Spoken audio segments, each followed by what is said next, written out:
carry on with archaeology and artifacts.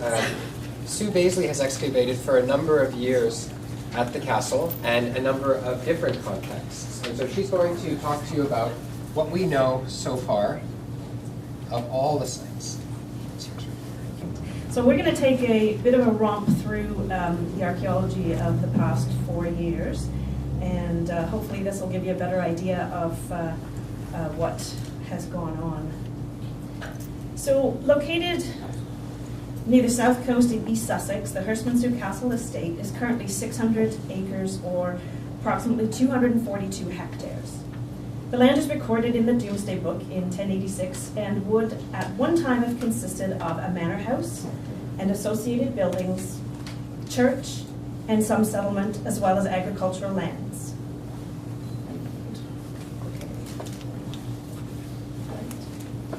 The lord of the manor, Sir Roger Fiennes, was given permission by Henry VI to fortify his manor house, enclose his manor, and enlarge the park with 600 acres.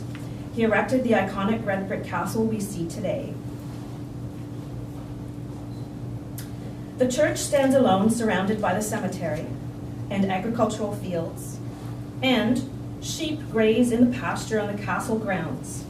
The castle overlooks the Pevensey levels, which is the low-lying land, much of which was reclaimed starting in the 13th century. Yet the landscape retains some of its medieval character, and the presence of workhorses, wild fowl, rabbits, and even predators help to transport us back in time, as do the deer that have returned to the park. So hopefully that's given you a little bit of a flavor of some of the things that would have been seen in the medieval landscape. Archaeology to date has been quite limited and has investigated, as we've just heard, the area thought to be the 18th century stables, a Romano-British site with prehistoric origins, and a moated medieval site. I've conducted archaeology on the estate with history professor Dr. Scott McLean as part of the Field School in British Archaeology from 2012 to 2015, and we started work on the Shirk grant for historical environment, climate change, and human habitation patterns, the medieval landscape at Herstmonceux East Sussex project, in partnership with Dr. Stephen Bednarski of Medieval Studies at the University of Waterloo in the spring of 2014. Our focus since 2012 had been on the moated medieval site called Moat Apiece, which most likely contains structures related to the manor of Old Court in the adjacent parish of Wortling, and possibly the manor house itself. Surrounded by a moat, it is artificially raised above the surrounding lands, but it is still only about 2 to 5 meters above sea level. And we heard Andrew talk earlier about those low-lying lands. Despite tough excavation conditions in 2014, and believe me, we were not expecting it to be as hot and dry and have as hard soil as we did have, the clay soil being very dry and like concrete, and I think Andrew can attest to that. Finds included a variety of ceramics dating to the 13th to 14th centuries, including a near-complete cooking pot, which I think we'll hear about possibly next.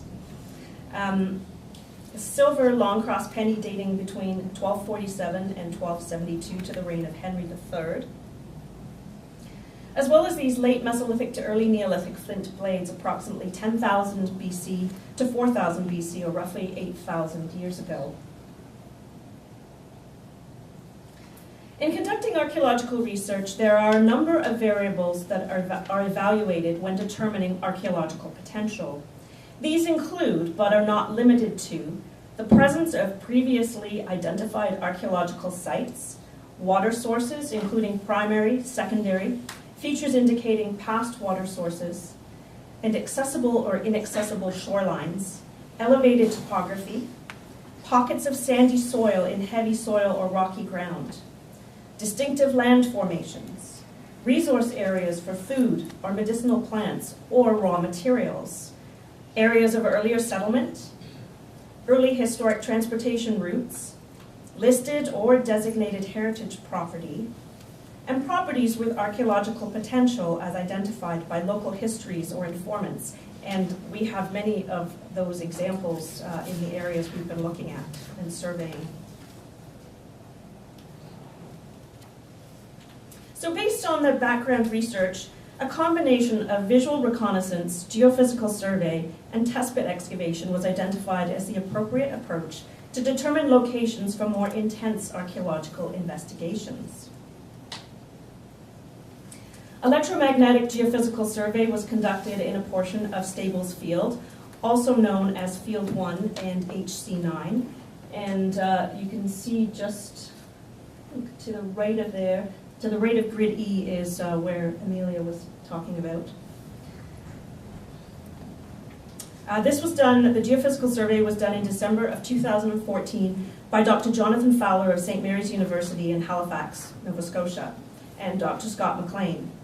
An EM38 machine was utilized, and the magnetics identified 3 anomalies suggestive of structures located in the field immediately west of the Stables complex. From these results, in February 2015, 3 initial shovel test pits were done to confirm the presence of cultural material, and 10 test pits were excavated on a 5-meter grid, focusing on identified anomaly areas. Testing was conducted by students of the BISC under the direction of myself and Scott McLean, and determined that both cultural material and an archaeological feature were present. Test pits averaged 30 to 50 centimeters in size, with a maximum depth of 80 centimeters. They were focused on 3 areas within Grid E, where the geophysical EM survey identified those anomalies. Centered on 25 East, 20 North, and you can just follow along with the grid locations here as I go through them. Test pits were also placed at 30 East, 20 North, and 30 East, 25 North. Test pit 30 East, 20 North resulted in a portion of brick wall, possibly a corner, likely east-west to north-south orientation, while the other test pits contained brick and tile fragments. Centered on 25 East, 40 North, test pits were also placed at 25 East, 35 North, and 25 East, 45 North. All test pits contained brick and tile fragments. Then centered on 10 East, 40 North, we had test pits also placed at 10 East, 45 North, and 5 East, 40 North, as well as 5 East, 45 North. The test pits on the 10 East line contained brick and tile fragments and a nail, while test pits on the 5 East line contained smaller or less pieces. All the cultural material was collected and bagged according to the grid location, and the test pit forms were completed. In the fall of 2014 and spring of 2015, a series of shovel test pits were dug in the vicinity of the laser station and to the west of the former works yard, west of the laser station, to assess the presence of archaeological remains. The latter area was the location of a find spot of Roman pottery in 1894, and it's documented on subsequent ordnance surveys. Due to the wooded nature of the area around the laser station, also known as Field 3 and HC10, shovel test pits on a 5-meter grid was the best way to determine the presence of cultural material and changes to the landscape. In the spring of 2015, a total of 68 shovel test pits were dug from the road east into the woods, north of the laser station. And of these, 39 were determined to be positive, containing cultural material. Several other areas were subjected to visual reconnaissance during February 2015, when vegetation had somewhat died back and surface features were more visible. During this survey, a number of linear features were noted, including along the western boundary of the current estate, also identified as the Deer Park West Pale, or HC11, the southern boundary of the bridle path, formerly the southern boundary of the Deer Park South Pale, and a ditch to the northwest of the folly. We've all seen this map before, and you're going to see it again as the day continues. As a result of these preliminary investigations, Specific aims developed for the 2015 field school season for Stables Field were to determine whether the high magnetic responses observed in the geophysical survey relate to medieval structures, possibly the original manor house or additional buildings that once formed part of the farm complex.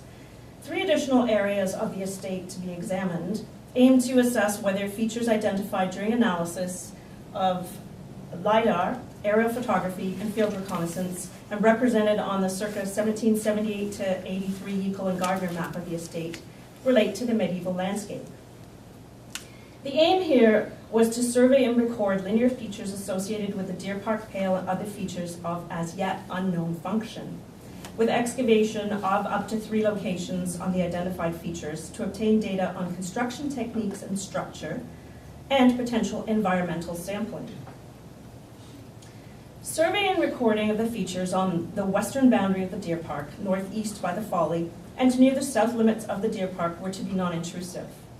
Standard survey and recording methodology would be followed with photographic recording, mapping, and geolocation using a handheld GPS unit, with feature plans to be drawn at a scale of 1 to 20. 1 trial trench was proposed to be excavated within the west perimeter linear feature, and this was expected to provide details on the structure of the Park Pale, identifying its methods of construction and any evidence of deconstruction. Samples for environmental analysis would be taken from within the feature to provide data on the period environment. So we consulted with environmental archaeologist Mike Allen throughout this process. It was also proposed that a number of 1 by 1 meter test units would be placed in the area of the southern feature with the number to be dependent on artifact distribution and associated data. So in 2015, we plan to focus on the location of the original manor house of Herstmonceux and its associated settlement, as well as the boundaries of the Deer Park to learn how medieval people used and adapted the landscape, and what precipitated changes in use, whether it was the climate, a variety of diseases, or even the Lord's whim. We propose to continue to analyze data from Go to Peace, especially the indications for climate change, but our focus shifted to other areas of the estate. A reevaluation of the stables where geophysical survey indicated additional buildings, possibly relating to the earlier manor house and manorial complex. Recording and excavation of sections of the Deer Park boundary, and a soil sampling exercise to take auger specimens for analysis from across sections of the watercourse that runs from north of the castle to the Pevensey levels. Within Stables Field, HC9, 3 trenches were laid in and excavated, centered on grid 30 east, 20 north. Trench 1A measured 2 meters north-south and 5 meters east-west and was placed in the location of previous test pit 30 east, 20 north, where that brick feature identified as a possible wall had been located.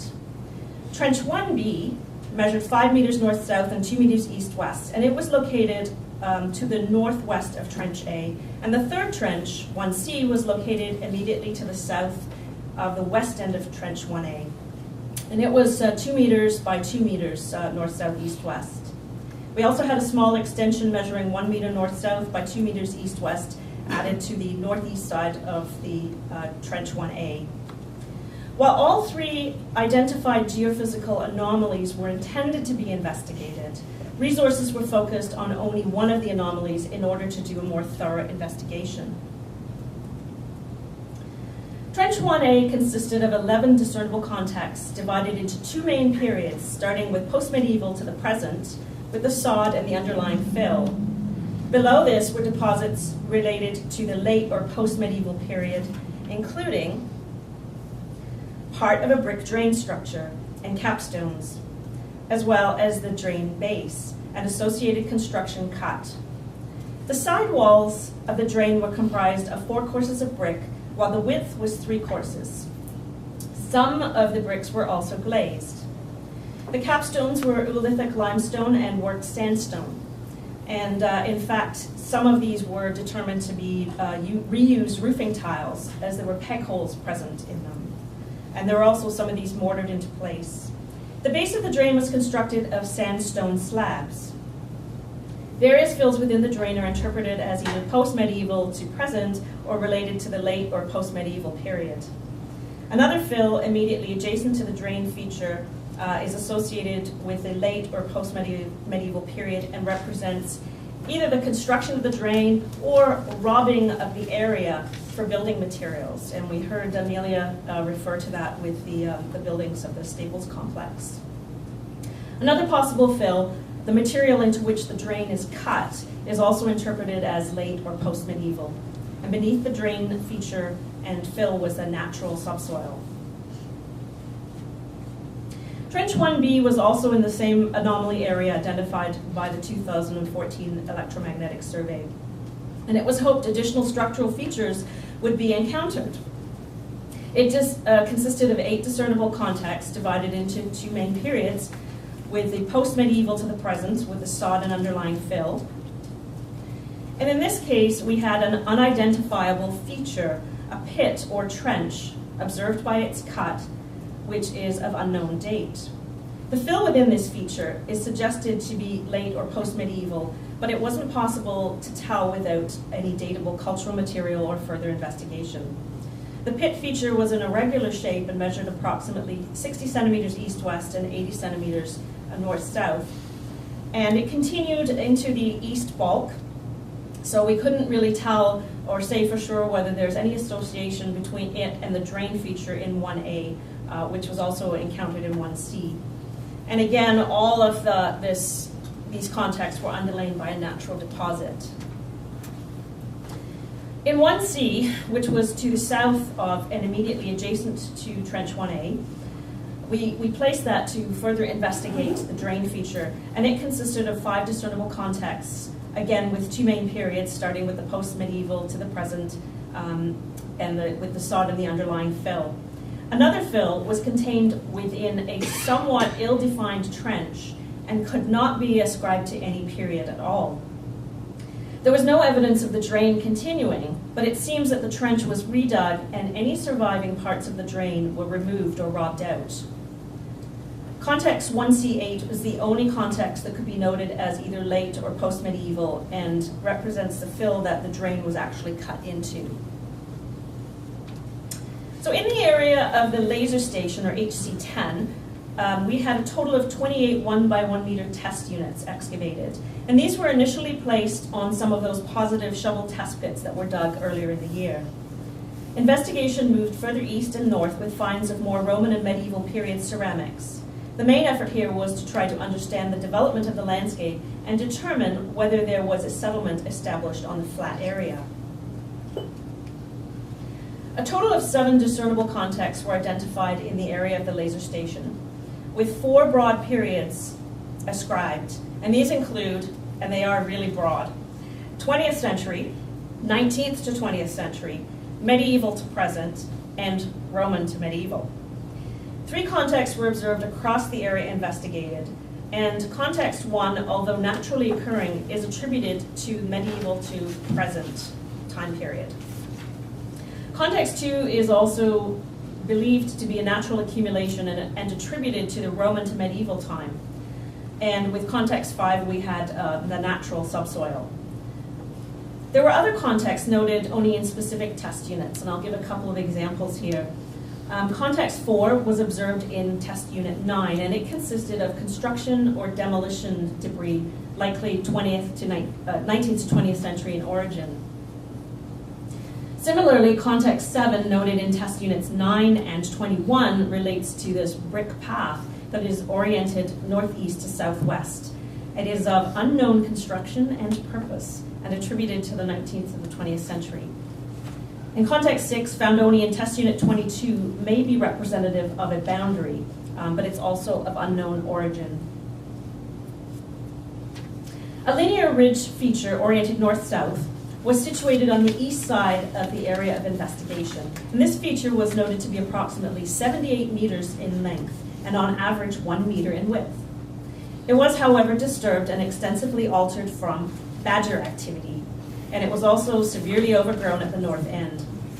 Recent badger activity was not noted in the immediate area, but we did take care not to make any excessive noise or to do any unnecessary activity while we were taking the GPS points and measuring the feature. It was observed that a flat area was located to the west of this feature, while lower flat terrain continued to the east, where the land fell away at what was once likely the bank of a much larger channel, running past the castle to the Pevensey levels. It's possible that this area represents lynchet activity in an attempt to provide sufficient flat lands for cultivation.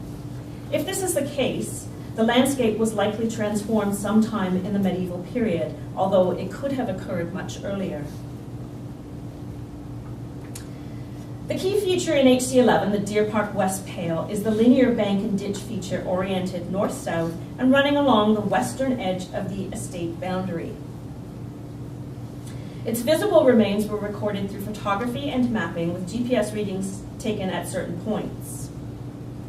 It was noted as approximately 90 meters in length from the point at which the public footpath crosses near the south end to where it seems to disappear from the landscape in a large gap that possibly represents an entrance into the deer park. It does continue further to the south, but becomes less visible and more overgrown.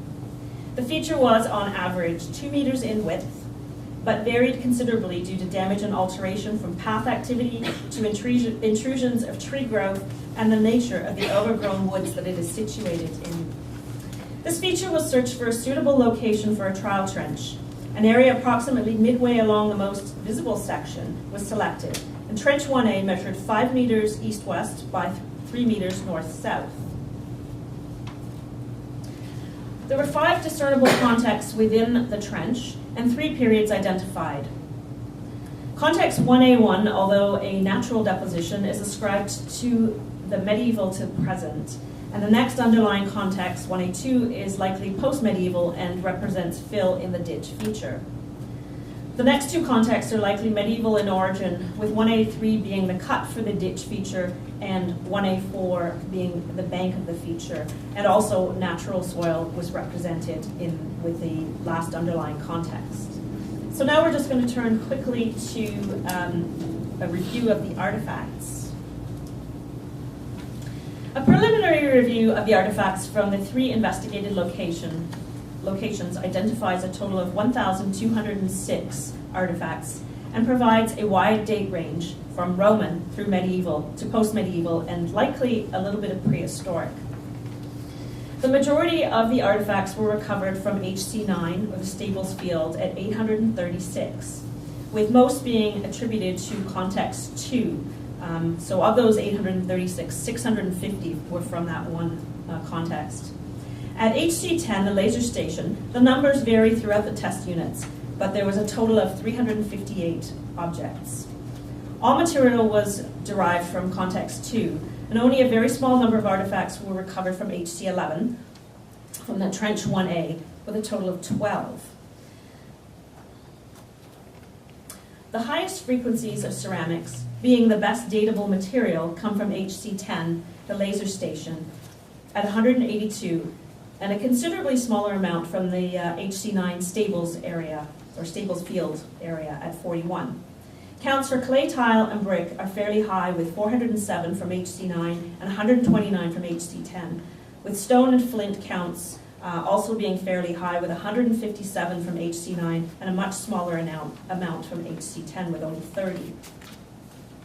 It is clear from this breakdown that there is good evidence for a settlement of some sort in the area of HC10, that's the laser station. While at HC9 in the Stables Field, the dominance of clay tile and brick suggests a supply of building material and potentially a nearby structure. The paucity of cultural material at HC11 was not unexpected due to the nature of the use of the immediate area as a structural boundary of the deer park. What is surprising is at HC10, the lack of faunal material, and to a lesser degree at HC9. Faunal material is a good indicator of domestic activity and human activity in general, and its lack should not go unnoticed. However, without detailed analysis, little of substance can be said about the ceramic assemblage. Materials from HC9 appear to span the medieval period to the present. And it should be noted that both Roman and medieval ceramics were identified at HC10. But of the total 182 sherds, 116 were attributed to the medieval period, 18 as Roman in origin, and 48 are still unknown at this time, so there is a need for specialist analysis. While we hope to answer many questions, it is clear that future investigation, analysis, and discussion is required. There will likely be more questions, and perhaps answers for the future can be provided in the history and archaeology of the past.